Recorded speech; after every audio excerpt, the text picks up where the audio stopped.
요한복음 1장 14절 한 절 말씀입니다. 요한복음 1장 14절 요한복음 1장 14절 한 절 말씀 찾으셨으면 자 여러분 합독하도록 하겠습니다. 시작. 말씀이 육신이 되어 우리 가운데 거하심에 우리가 그의 영광을 보니 아버지의 독생자의 영광이요 은혜와 진리가 충만하더라. 아멘. 하나님 아버지 감사합니다. 오늘도 생명의 진리의 말씀을 저희에게 주셔서 생명 되시고 진리 되신 예수 그리스도의 놀라운 은혜와 사랑을 또 알게 해주시고 깨닫게 해주실 것을 소망합니다. 이는 주님의 백성들이 진정 그 은혜를 깨닫는 자들 되게 하셔서 어떤 상황 속에서도 감사가 있게 하시고 찬송이 있게 하시며 예수 그리스도만을 바라보게 하시며 주님만 영광 받으시는 자리에 있도록 이끌어 주옵소서. 오늘도 말씀이 일하실 것을 믿습니다. 이 천한 종은 가리시고 주님만 드러내 보이실 것도 소망합니다. 주님의 백성들의 마음을 주장하여 주옵소서. 끝까지 인도해 가실 것을 믿사오며 감사드리며 예수 그리스도 이름으로 기도드리옵나이다. 아멘. 여러분 오늘 말씀을 제가 워낙 여러분과 함께 많이 나눴던 그런 말씀이라 사실은 복습한다는 생각으로 우리 함께 다시 한번 좀 봤으면 좋겠고, 사실은 워낙 여러분과 제가 많이 나눴지만 이 말씀 자체가 너무나 귀한 말씀입니다. 귀한 말씀이에요. 그리고 이 말씀이 사실은 이 한 절 말씀을 갖고도 여러분 저희는 1년 내내 나눌 수가 있습니다. 그만큼 여기 한 절 안에 말씀이 육신이 우리 가운데 거하시며 우리가 그 영광을 보니 아버지의 독생자의 영광으로 은혜와 진리가 충만하다. 이 14절의 말씀은 사실은 창세기 1장 1절부터 요한계시록 끝까지 모든 것들을 다 담아서 우리한테 보여주시는 아주 함축적인 그런 말씀이라고 할 수 있습니다. 굉장히 귀하고 굉장히 놀랍고 굉장히 아름답고 이 자체가 영광이에요. 오늘 말씀을 여러분 다 진정 이 말씀의 의미들을 아시는 저 여러분 되시길 간절히 소망합니다. 굉장히 귀한 말씀이죠. 저번 시간의 말씀을 통해 오직 구원이라는 것, 우리가 영원한 생명을 얻게 된다는 것은 다른 말로 해서 하나님의 자녀가 되는 것이죠. 그것은 오직 한 가지 방법밖에 없다고 그랬어요. 오직 한 가지 방법. 어떤 방법이었죠? 우리가 하나님의 자녀가 되는 길은 오직 한 가지 방법밖에 없다. 뭐죠? 어떤 방법으로 우리가 하나님의 자녀가 될 수 있습니까? 여러분 저번 시간에 우리가 살폈던 거 기억나시죠? 혈통으로나 육정으로나 사람의 뜻으로 나지 아니한다. 그럼 어떻게? 오직 다만 하나님께로부터 난 자. 저와 여러분이 하나님의 자녀가 될 수 있는 것은 오직 한 가지 하나님께로부터 나야 돼. 하나님이 여러분을 내셔야 된다는 말씀입니다. 그죠? 인간 쪽에서는 어떤 것을 작용해도 우리는 하나님의 자녀가 될 수 있다 없다? 없다. 그죠? 여러분의 부모님의 자녀가 되는데 여러분이 뭔가를 기여한 게 있습니까? 여러분의 부모님의 자녀가 되는데 여러분이 뭔가를 한 게 있습니까? 여러분 부모님이 여러분을 낳으신 거죠? 그죠? 낳게 해달라고 없었던 그때부터 비셨어요? 엄마 뱃속에서부터? 아니 그 전부터? 아니에요. 우리가 하나님의 자녀가 된 것도 마찬가지예요. 하나님이 내신 것입니다. 그 얘기를 우리가 저번 시간에 공부했었죠? 하나님께로부터 난 자가 하나님의 자녀가 되는 권세를 얻게 되고요. 그죠? 그 자가 주님을 영접게 되고요. 예수 이름을 믿게 되는 자들이 됨을 우리가 말씀을 통해 보게 됩니다. 그러므로 구원은 인간의 힘과 노력, 인간의 그 어떤 것으로도 얻을 수 없음을 말씀해 주셨고, 구원이 전적인 하나님의 주권이며 은혜임을 우리는 다시 한번 가슴에 새기게 된다. 그렇게 구원, 즉 하나님으로부터 우리를 낳게 하시려고 구체적으로 역사하신 하나님의 구원의 계획이 사실 오늘 본문에서 또 우리에게 드러나고 있습니다. 그래서 오늘 본문의 시작이 어떻게 되냐? 말씀이 육신이 되어, 이렇게 말씀하죠. 사실 오늘 본문 앞에는 접속사가 우리말 성경에 빠져 있는데 헬라어 원문엔 접속사가 들어가 있어요. 카이라는.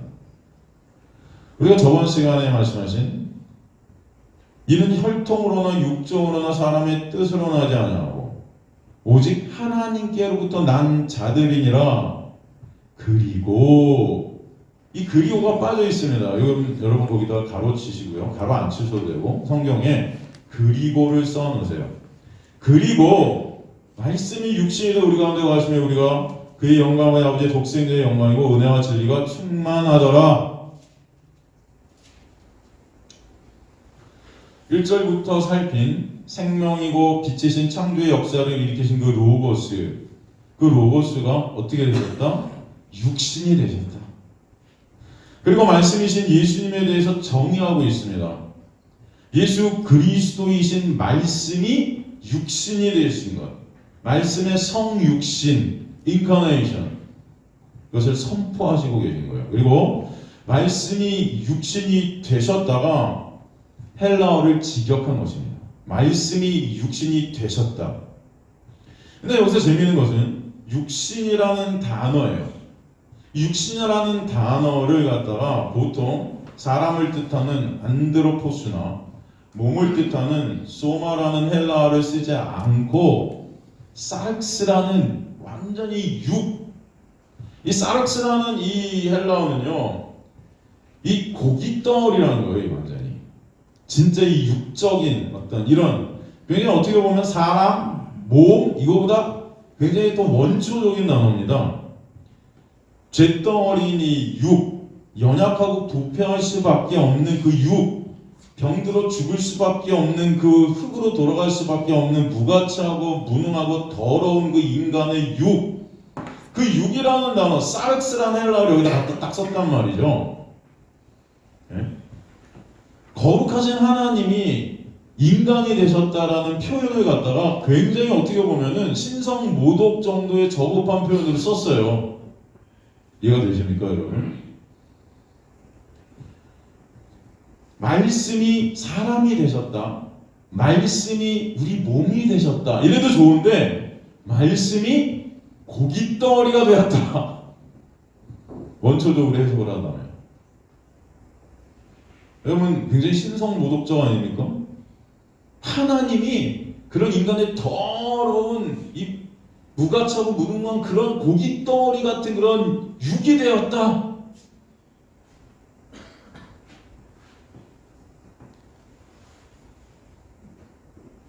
왜 이렇게 표현한 것일까요? 이 문장은 어찌 보면 신의 그 인성을 뜻하는 가장 강력한 언어적 표현입니다. 당시 사람들이 가지고 있었던 어떤 이성적 사고의 그 사상, 그 말씀이 사르크스, 그 육이 되었다는 말씀은 절대 사실 당시 사람들의 사상을 가지고서는 납득할 수 없었던 말씀이었어요. 도무지 이해가 안 되는 말씀이었습니다. 왜 그러냐면 당시 인간들은 이원론을 믿고 있었습니다. 이원론. 여러분 아십니까? 이원론? 이원론이라는 것은 쉬운 말로 하면 영혼과 물질을 나눠버리는 거예요. 영혼과 물질을 나누는 거예요. 영혼이라는 어떤 이 정신적인 부분, 이것은 모두 거룩하고 깨끗하다고 생각하고, 물질적이고 육적인 이 몸, 어떤 이런 우리가 보이는 이 모든 물질적이고 육적인 것은 다 더럽고 악하다고 여기는 사상이 바로 이원론입니다. 이런 사상을 더 발전시킨 것이 영지주의고, 영지주의적 사상. 이 영지주의적 사상 자체가 헬라 철학의 근간을 이루고 있었던 그런 사상이었어요. 그러기에 비물질적인 이성이 물질적인 존재가 된다는 것 자체가 이들에게는 절대로 받아들여질 수 없는 그런 생각이었습니다. 그들이 생각하는 사람이란 존재는 정신적으로 깨끗한 이성이라는, 정신적으로 깨끗한 그런 이성이라는 것이 이 사람의 그 더러운 육체 안에 감옥같이 갇혀서 그 감옥이라는 육에서 벗어나려는 존재가 인간이다, 그렇게 여겼었어요. 그리고 가끔 진짜 열심히 노력을 해갖고 이 육에서 벗어나게 되는 그런 이성이 있는데, 그것을 갖다 그 당시에 뭐라고 불렀느냐, 그런 사람을 철학자라고 불렀어요. 철학자요.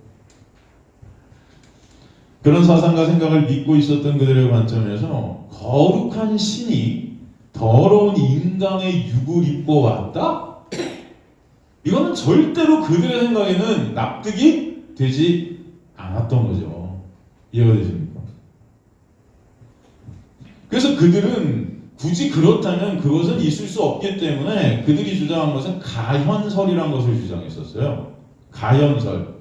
헬라어 동사로 도케오라고 그래요. 도케오. 이 도케오라고 하는 가현설의 뜻은 정확하게 직역을 하면 뭐뭐 같이 보인다, 뭐뭐처럼 보인다, 이게 가현설입니다. 그러니까 예수님이 인간의 모습처럼 보였으나 예수님이 입고 있는 그 인간의 몸은 진짜 이 육이 아니라 어떻게 보면 환영 같은 거였다. 우리한테 그렇게 보였을 뿐이야. 진짜로 육은 아니야. 그렇게 생각하는 거죠. 그렇다면 제자들은 3년간 환영과 동거동락을 한 거죠. 이해가 되십니까? 그러니까 십자가 예수께서 달리신 것도 진짜 육을 가진 그런 인간의 몸을 가진 예수가 달린 것이 아니고 잠깐 달리는 그 동안은 그렇게 보인 거야.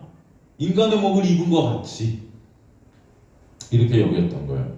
그렇기 때문에 인간의 몸을 입고 인간을 대표해서 인간의 죄를 대속하신 그 대속이라는 의미가 어떻게 될까요?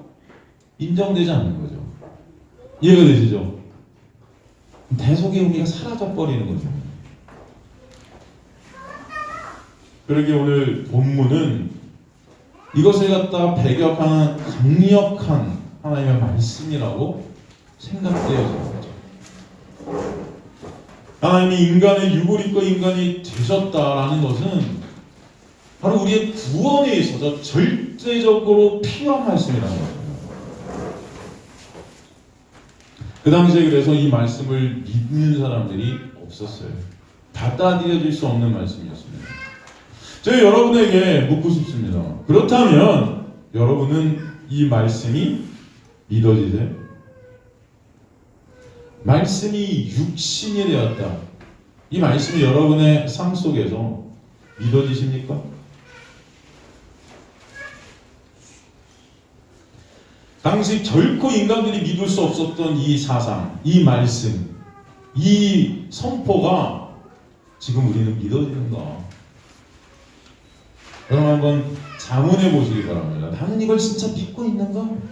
말씀이 육신이 되셨다가 믿어지는가? 이것은 마치 창세기에 창조의 역사가 믿어지는 것과 같은 맥락의 질문이라고 볼 수 있습니다. 빛이 있으라 했더니 빛이 생겼다 할 때 그 역사가 믿어지는가? 하나님이 빛이 있으라 말씀이 떨어져서 그대로 된다 했을 때 그것이 믿어지는가? 사실 여러분 인간은요 이것을 결코 믿을 수 있는 존재가 못 됩니다. 그죠? 하나님의 말씀이 그대로 생명이 된, 육이 된, 말씀이 육신이 되었다가 인간의 이성으로는 절대 믿어질 수 있다 없다? 없어요.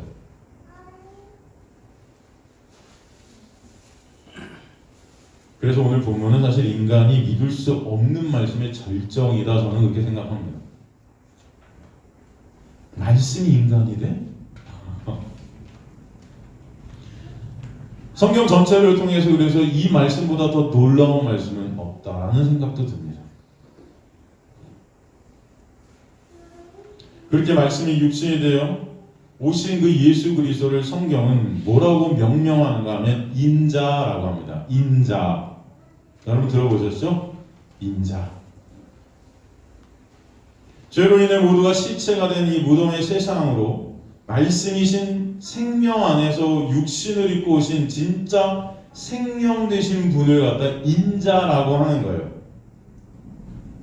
인자는 사람의 아들이라는 뜻입니다. 여기서 사람의 아들이라 할 때 이 인자의 의미는 죄가 없는 사람을 뜻하는 것입니다. 이 세상에서 죄로 인해 사람이 사실은 다 사라진 거예요. 죄로 인해서 인간들은 다 뭐가 되었습니까? 사람이 아니고 짐승들이 된 것입니다. 짐승들의 세상에 딱 한 사람이 오신 거예요. 죄가 없으신 그 사람. 말씀이 육신이 되신, 즉 육신 안에 진짜 생명을 담고 계신, 말씀은 생명이라 하지 않았습니까? 그 생명이 육신 안에 담아서 이 땅에 오신 그분은 딱 한 사람. 누구다? 예수 그리스도다. 그래서 생명이 없는 이 짐승 같은 무덤의 세상에 이 짐승들을 사람 되게 하시기 위해서 오신 것입니다.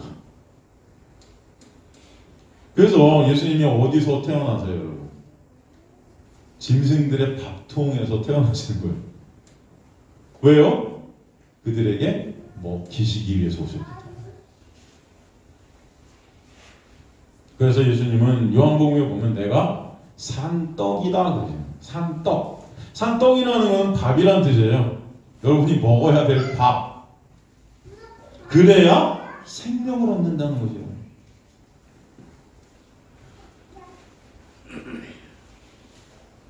그래서 내 피를 마시고 내 살을 먹어야 돼 라고 말씀하시는 것입니다.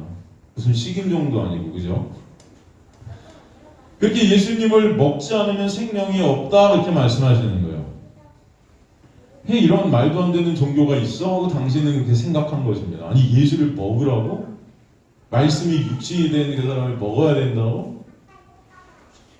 예수님이 이 세상의 짐승들을 살려내셔서 사람 되게 해주시려 말씀 즉 생명을 육신에 담고 오셔서 십자가를 통해 먹히시는 것입니다. 이 짐승들에게. 고린도전서 15장 45절을 보면요. 고린도전서 15장 45절 보면 기록된 바 첫사람 아담은 생명이 되었다 함과 같이 마지막 아담은 살려주는 영이 되었나니. 마지막 아담이 누구예요?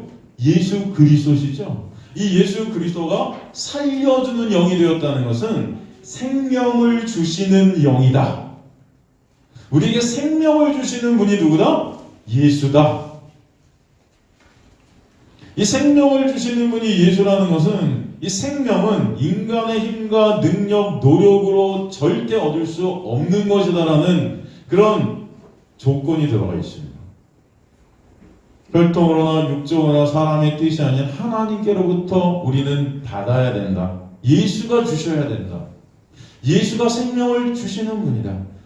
그렇게 예수님은 우리에게 생명을 선물로 주시기 위해 죽어있는 시체들인 우리에게 직접 찾아오신 것입니다. 그렇게 육으로 오셔서 우리 육인 인간의 대표가 되셔서 율법의 대가를 십자가에서 다 지불하시고 예수의 생명을 우리에게 불어 넣으시는 거죠. 여러분 한번 생각해 보세요. 거룩하신 하나님, 전지전능하신 하나님은 죽으실 수 있어요? 없어요? 죽음이란 게 그분에게 있습니까? 없습니까? 없죠. 하나님이 고난이란 게 있을까요? 전지전능한 하나님께 고난이란 게 있을까요? 없겠죠. 하나님께서 여러분 우리를 대신할 수 있을까요? 없죠. 그렇기 때문에 하나님이 인간의 몸을 입고 오셨어야 되는 거예요. 그래야 우리가 받는 고난, 우리가 체휼하는 그 모든 것들 그 몸으로 다 겪어내시고 우리를 대표하셔서 우리가 지불해야 될 그 죄값을 다 지불해 주시는 것입니다.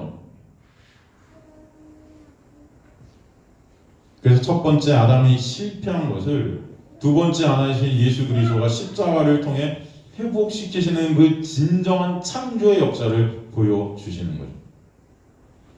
그래서 첫 번째 아담 안에서 모두 시체가 된 우리가 두 번째 예수 아담 안에서 생명을 얻게 하시는 것입니다. 그래서 오직 예수 안에서만 생명이 있다 말씀하시는 거예요. 그런데 그렇다면 예수 안에 있는 생명을 주신다는 그 의미는 또 다른 말로 말씀으로 생명을 나게 하신다는 것입니다. 말씀으로 생명을 낳게 하신다. 말씀으로 생명을 낳게 하시는 방법이 하나님의 창조의 방법임을 우리에게 설명해 주시는 거예요. 말씀이 육신이 되었다는 말씀 가운데 이 의미가 다 들어있다는 것이죠. 말씀이 곧 생명이기에 육신이 되게 하신 거예요. 인간의 세계에서는 여러분 생각해 보시죠. 인간의 세계에서는 육이라는 것은 육이 나아야 돼요. 그죠? 여러분이 태어난 거는 엄마 아빠의 육을 통해서 나지 않았습니까?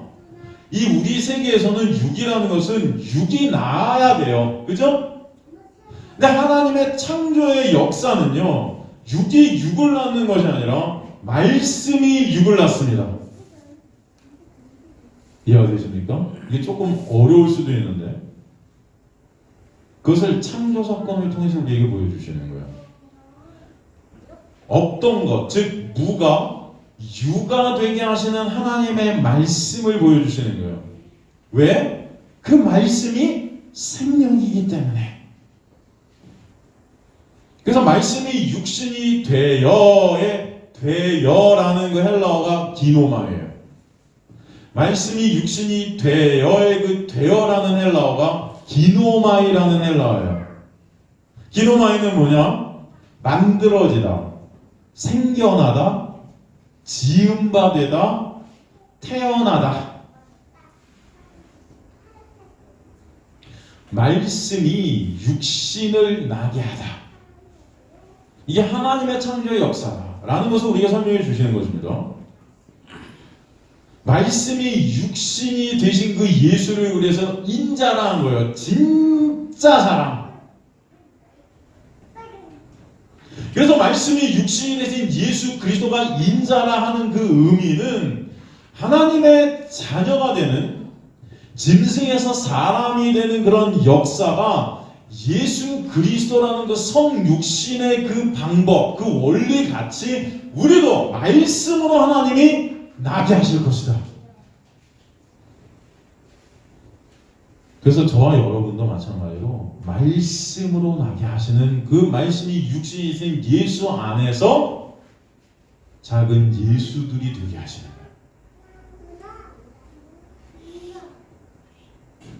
바로 이것이 지금도 하나님께서 말씀 가운데 일으키시는 말씀의 창조의 역사임을 아시기 바랍니다. 항상 제가 말씀드리지만 구약은요, 신약을 보이는 뭐다? 그림자라 그랬어요. 그래서 구약을 통해서 우리는 신약을 보죠. 제가 말씀드렸지만 구약을 그림이라 한다면 신약은 그 그림을 해석하는 자막이에요. 이해가 되십니까? 여러분, 말씀으로 생명을 나오시는 그 창조의 그림을 구약 누구를 통해서 우리에게 보게 하셨죠? 창세기 보면은 말씀으로 생명을 낳게 하시는 그 창조의 그림을 구약 가운데 어떤 인물을 통해서 우리에게 보여주셨죠? 여러분 머릿속에 딱 떠오르는 인물이 누가 있으세요?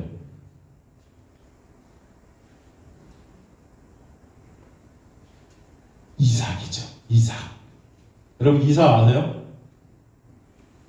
이삭은 절대로 인간의 힘과 노력, 능력으로는 날 수 없었던 존재죠.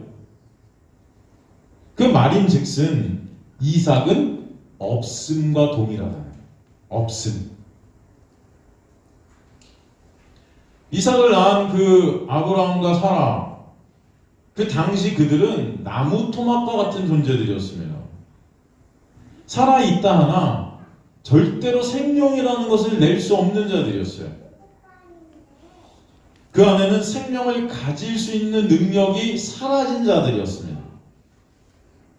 그럼 그들에게 하나님께서 어느 날 찾아가셔서 아들을 준다 말씀하시니까 그들이 믿어요, 안 믿어요? 믿었습니까, 안 믿었습니까? 안 믿었죠. 그래서 어떻게 했죠? 비웃었단 말이에요. 뭔 말이야? 그래서 여러분, 이삭이라는 이름의 뜻이 뭡니까? 비웃음이에요.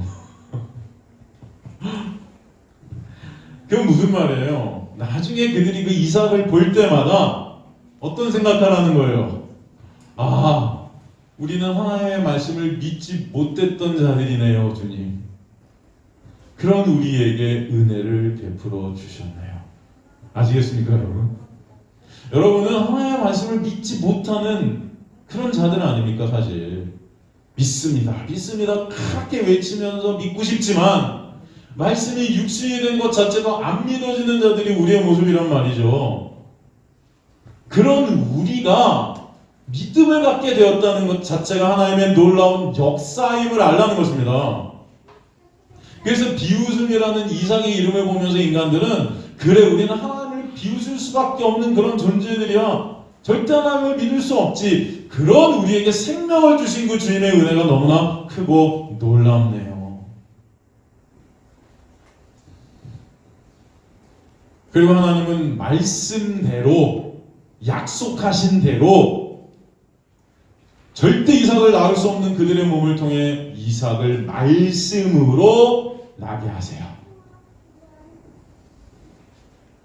말씀이 육신이 되게 하신 것이죠. 이해가 되십니까? 그래서 이삭은 하나님의 약속과 하나님의 말씀으로 난 자입니다. 말씀, 즉 하나님의 약속이 뭐라는 것입니까? 생명이라는 거예요. 그리하여 모리아산 사건을 통해서 이삭의 실체가 누구임이 드러나죠? 바로 예수 그리스도가 바로 이삭의 실체임이 드러나는 것입니다. 바로 이삭은 예수 그리스도를 예표하는 자였죠. 그래서 사도 바울은 예수를 무슨 자녀라고 하죠? 약속의 자녀라 하는 거예요. 바로 이삭이 바로 약속의 자녀이듯 예수 그리스도가 바로 그 이삭이 예표했던 그분이었다.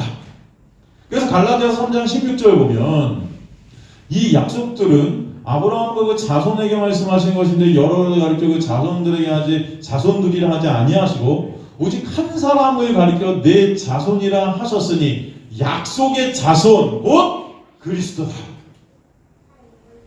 그죠? 그 약속의 자손이 누구다? 그리스도다. 그 약속의 실체가 누구다? 예수다. 그런데 그 예수는 사실 아브라함보다 먼저 계셨던 하나님이시다 라는 것을 우리에게 말씀하시죠. 요한복음 8장 56절에서 58절에 보면 너희 조상 아브라함은 나의 때 볼 것을 즐거워하다가 보고 기뻐하였느니라.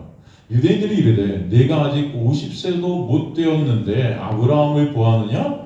예수께서 이르시되 진실로 진실로 너희에게 이르노니 아브라함이 나기 전부터 내가 있느니라 하시니. 그러기에 이삭이 약속의 자녀인 것이 바로 장차 생명을 주시기 위해 하나님의 말씀 즉 언약으로 오실 그 예수를 보여주시는 그림이었다라고 우리에게 설명해 주시는 것입니다.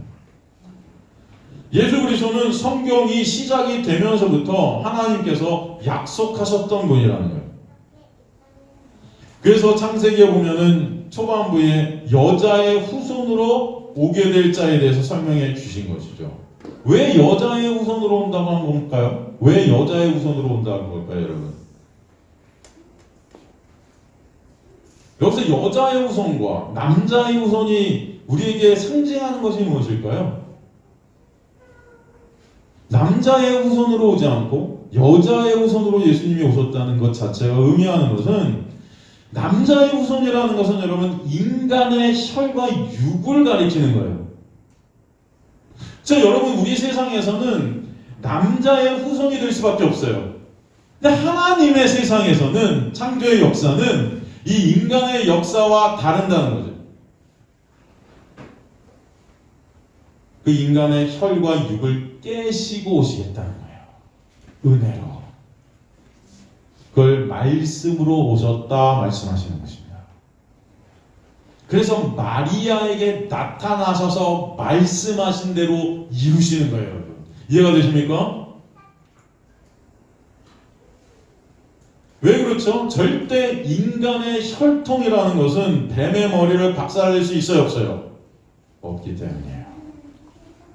죄가 없으신 인자 되신 예수 그리스도만 십자가를 통해 뱀의 머리를 박살내실 수 있기 때문입니다.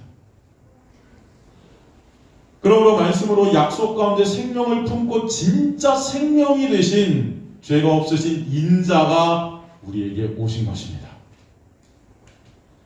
마치 구약의 이삭을 말씀으로 나게 하셨듯 마리아도 마찬가지로 어느 날 처녀인 마리아에게 아들을 준다는 말씀이 떨어져 그 약속 가운데 창조의 생명으로 예수 그리스도가 나게 하시는 거예요. 그래서 예수께서도 남자도 몰랐던 그런 마리아를 통해 인간의 방법이 아닌 하나님의 창조의 방법으로 말씀 가운데 나게 하신 것입니다. 그래서 말씀이 육신이 되게 하신 그분이 예수 그리스도. 말씀이 육신을 만드신 그분이 예수 그리스도라는 거예요. 그와 같이 예수와 형제된 하나님의 백성들도 똑같은 방법인 말씀으로 나게 하시는 것입니다, 여러분. 그래서 성도는요, 하나님의 약속으로 만들어진 자들이에요. 성도는요, 하나님의 말씀으로 만들어진 자들입니다. 그래서 잊지 마시기 간절히 소망합니다. 내가 하나님의 말씀으로 태어나게 되었구나. 말씀이 육신이 되신 예수 안에서 태어나게 되었구나. 그 약속, 말씀 자체가 예수 그리스도시고 은혜의 본체신 그 예수의 놀라운 은혜 가운데 나게 되었구나. 그래서 성도는 하나님의 은혜로 된 자들임을, 예수 그리스도의 은혜로 예수의 생명으로 된 자들임을 알게 되는 자들이 성도임을 아시기 바랍니다. 그래서 성도는 말씀 가운데 누구를 보는 자들인가? 바로 우리에게 생명을 주신 예수 그리스도를 보는 자들인 거예요. 그게 바로 예수 안에 거하게 된 주님의 백성들입니다. 그래서 말씀이 육신이 된 그 말씀이 그 안에 어떻게 되었다? 새겨졌다 하시는 거예요. 베드로전서 1장 23절에서 25절을 보면 너희가 거듭난 것은 썩어진 씨로 된 것이 아니라 썩지 아니할 씨로 된 것이니 그 씨가 째라, 후손, 자손, 그죠? 누구다? 우리에게 한 자손, 여럿을 가리키지 않고 한 사람, 갈라디아 3장 16절에 그 예수 그리스도라고 그랬죠? 그 씨로 된 것이니 살아있고 항상이나 하나님의 뭐다? 말씀이 육신이 된. 그냥 성경 말씀은 줄기차게 예수 그리스도에게 보여주시죠.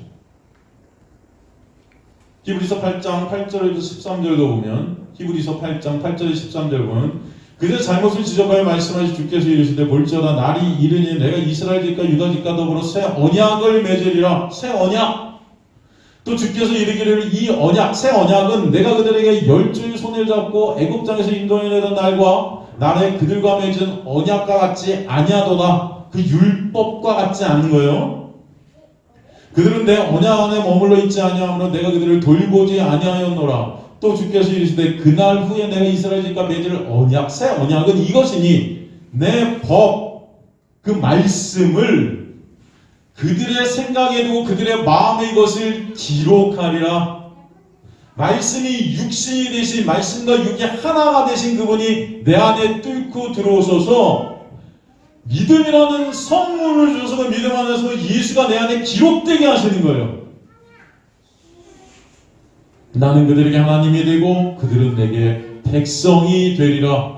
또 각각 자기 나라 사람과 각각 자기 형제를 거기에 이를 주를 알라 하지 아니할 것은 그들이 작은 자로부터 큰 자까지 다 나를 알미라. 내가 그들의 불의를 긍휼히 여기고 그들의 죄를 다시 기억하지 아니하니라 하셨느니라. 새 언약이라 말씀하셨음에 첫 것은 나의 가지게 하신 것이니 나의 가지고 수행하는 것은 없어져 가는 것이니라.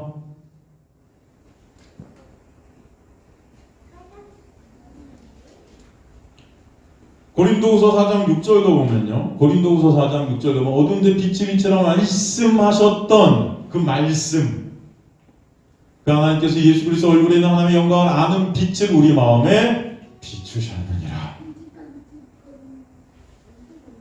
우리 마음에 비추셨다. 그 말씀이라는 그 빛을 비추셨다는 것은 우리의 마음에 말씀을 새기셨다. 똑같은 의미입니다, 여러분. 그게 뭐예요? 성령이 우리 안에 오셔서 구원의 역사를 일으키셨다. 생기가 부어졌다. 그 생기라는 단어가 뭐예요? 살아있는 숨, 성령, 푸뉴마. 로마서 10장 17절도 보면 그러므로 믿음은 들음에서 나며 들으면 그리스도의 말씀으로 말미암았느니라. 우리 안에 말씀이 새겨지는 귀한 역사가 있게 하셔서 믿음이라는 것을 통해 생명을 허락해 주신 것입니다. 성도는 하나님의 말씀이 그 약속이 즉 은혜가 붙들고 있는 자들이다. 그렇기 때문에 결코 멸망할 수 있다 없다? 없음을 하시기 바랍니다. 여러분, 신앙이라는 것은 무엇인가? 바로 하나님의 약속, 즉 말씀을 믿을 수 없는 내가 믿음을 선물로 받아 믿게 된 그 은혜를 감사하는 자들인 거예요. 여러분, 이 감사가 진정 있게 되기를 주님의 간절히 축원합니다. 성도는 내 믿음 때문에 안심하는 자들이 아니라 하나님의 그 믿음, 하나님의 그 신실하심, 하나님의 약속, 하나님의 말씀, 그 은혜 때문에 감사하고 안식을 누리는 자들이라는 거예요. 그러기에 오늘 말씀이 육신이 되셨다는 이 말씀에 진정 감사가 있게 되는 저와 여러분 되시길 주님으로 간절히 축원합니다. 말씀이 육신이 되신 예수로 진정 감사하는 자들, 그 예수를 말씀을 통해 매 순간 보게 하시는 그 은혜 때문에 살아가는 자들, 매 순간 그러기에 말씀을 통해 예수를 더 보고 알게 되는 은혜가 있는 자들, 그들이 성도들이에요. 말씀이 육신이 돼서 우리에게 생명을 주신 그 예수의 은혜를 모르니까, 그 은혜를 모르니까 말씀에도 관심이 없고, 그렇기 때문에 그냥 말씀 그 몇 가지 지키는 것만, 그 행위를 갖고 내 의로 삼아서 하나님 앞에 가려고 하는 거예요, 여러분. 말씀이 뭘 의미하는지, 그 말씀이 누구신지도 우린 관심이 없는 거예요. 그냥 하라고 한 것은 그냥 그저 지키는 거 몇 가지 갖고 마치 나는 의인인 양 착각하면서 내가 선악 판단의 주체가 되어 여전히 선악을 내가 판단하고 있는 하나님의 자리에 앉아서 죽어 있는 시체로 결국 멸망할 수밖에 없는 자들인 것입니다. 말씀에 관심들이 없어요. 그렇죠? 말씀에 관심이 없는 교회는 결국 할 게 뭐겠어요, 여러분? 그저 모여갖고 비나이다 천지신명께 비나이다 하고 있는 거예요. 믿습니다를 연발하면서 그저 내 소원 이뤄달라고 떼쓰는 거예요, 하나님한테. 이거 해주세요, 저거 해주세요. 사업 잘 되게 해달라고, 건강해지게 해달라고, 시험 붙게 해달라고. 여러분, 그것은 굿하고 있는 무당집이나 다를 게 없습니다. 저와 여러분이 알아서야 될 것은 진정 하나님의 은혜가 없는 가운데 우리가 진정 하나님의 말씀에 관심들이 없는 자들, 말씀이 육신이 되신 예수 그리스도께 초점이 못 맞춰진 자들일 때 여기는 무당집이나 다를 게 없어요.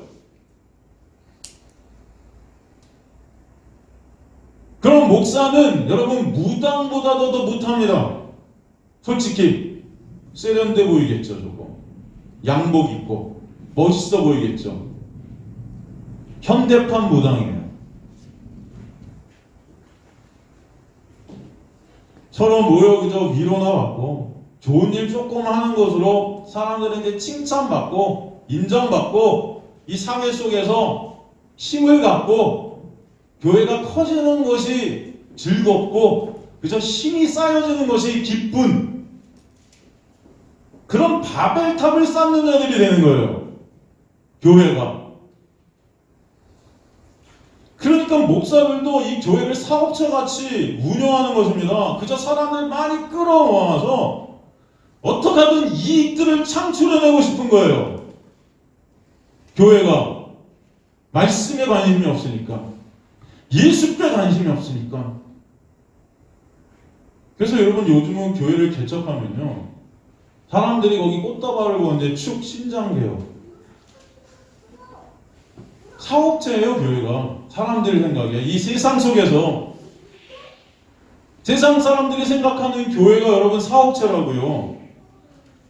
저 여러분이 말씀에 떨어져 있기 때문에 말씀에 관심이 없는 자들이 되었기 때문에 세상 사람들은 이 공동체를 통해서 예수라는 데 초점을 가 있지 않은 우리를 통해서 그저 다른 것을 못 느껴요. 오히려 예수 이용해서 이기심을 더 부축하고 자기 이기심을 더 채우려 하는 그런 이기적 집단이 된 것입니다. 교회가. 어제도 제가 설교를 쓰고 있는데 어떤 목사님이 저한테 전화를 했어요. 저보다 나이가 어린 목사님이에요. 부목사님으로 다른 교회에 지금 있어요. 근데 5월달로 나가라 그래요. 필요 없으니까.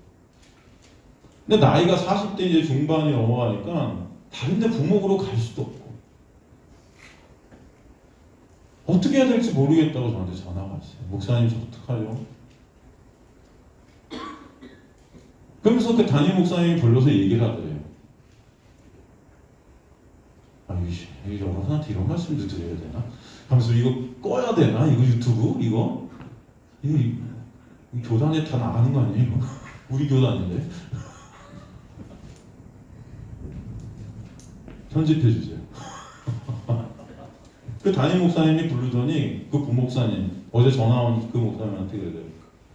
나한테 1억 5천만 주면은 내가 어디 꽂아줄게.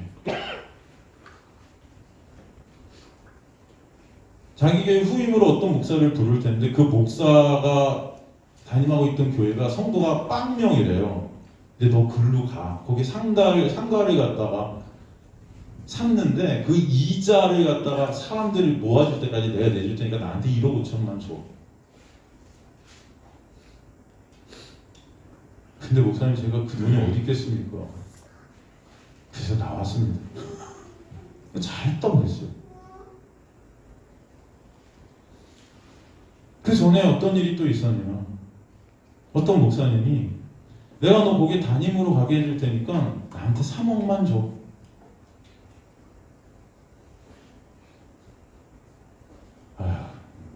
제 얼굴에 침 뱉는 것 같아서 이제 그만해야지. 여러분 뭐예요? 지금 이게? 세상에서 말하는 권리금이에요. 이해가 되세요? 그래서 그 권리금 챙기려고 목사들이 사람들 모읍니다. 권리금 챙기려고.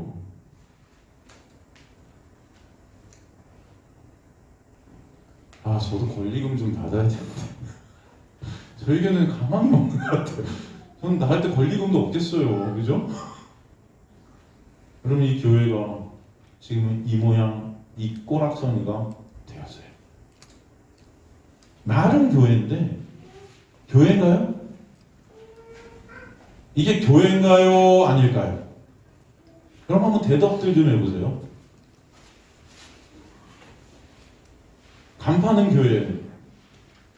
그래서 제가 볼 때는 참 무당집보다도 더 못해요. 무당들은 권리금 받을까? 예? 여러분 무당들은 권리금 있을까요? 그 무당집 인수하는데? 없을 것 같거든요 저는. 왜? 거기 뭐 성도가 없을 테니까. 하긴 어떤 무당은 뭐 그 뭐 회원 가입해갖고 뭐 한 번 회원하려면 500만 원씩 내고 하는 무당도 있다고 그래요. 우리나라에 제일 큰 무당. 그때 그 무슨 그것이 알고 싶다에 나와갖고 자기 집을 자랑하는데 뭐 싱크대 뭐 이런 게 다 금으로 돼 있고 잘 모르겠다. 아, 변기가 금으로 돼 있나? 화장실 변기.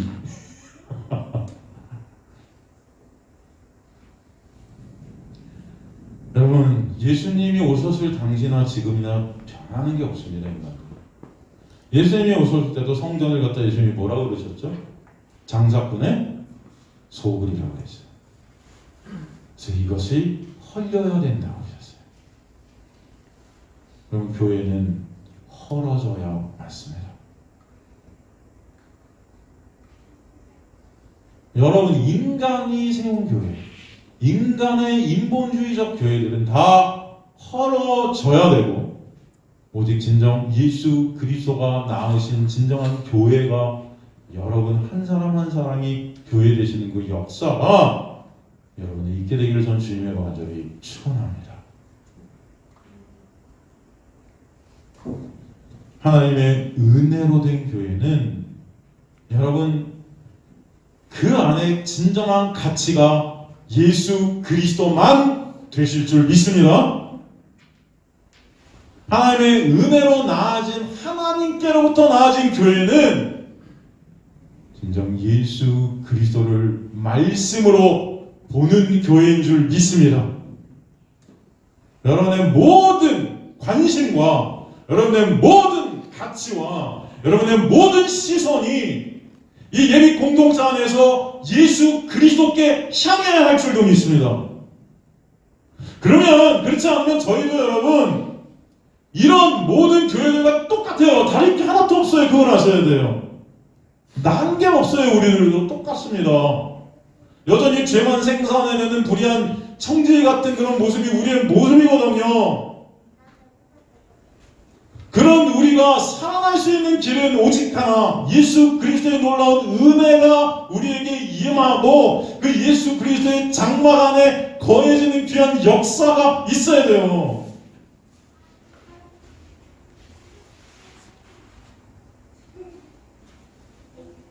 진정 예수 그리스도를 바라보는 그 기쁨과 감사가 여러분의 인생 가운데 가장 가치 있는 사건들이 되시기를 주님으로 간절히 축원합니다. 말씀이 육신이 되신 예수 그리스도와 같이 여러분도 하나님께서는 말씀으로 나아가시는 거예요. 그리고 말씀 가운데 이미 나신 묵식 가운데 완성된 하나님의 백성들은 말씀이 예수 그리스도로 가장 가치 있는 자들이 되게 하실 줄 믿습니다. 그래서 이 공동체 전체 한 분 한 분 교회된 여러분들은 예수 그리스도께만 시선이 집중되는 귀한 역사가 있게 되는 그런 우리 은혜가 있게 되는 공동체 되시기를 주님으로 간절히 축원합니다.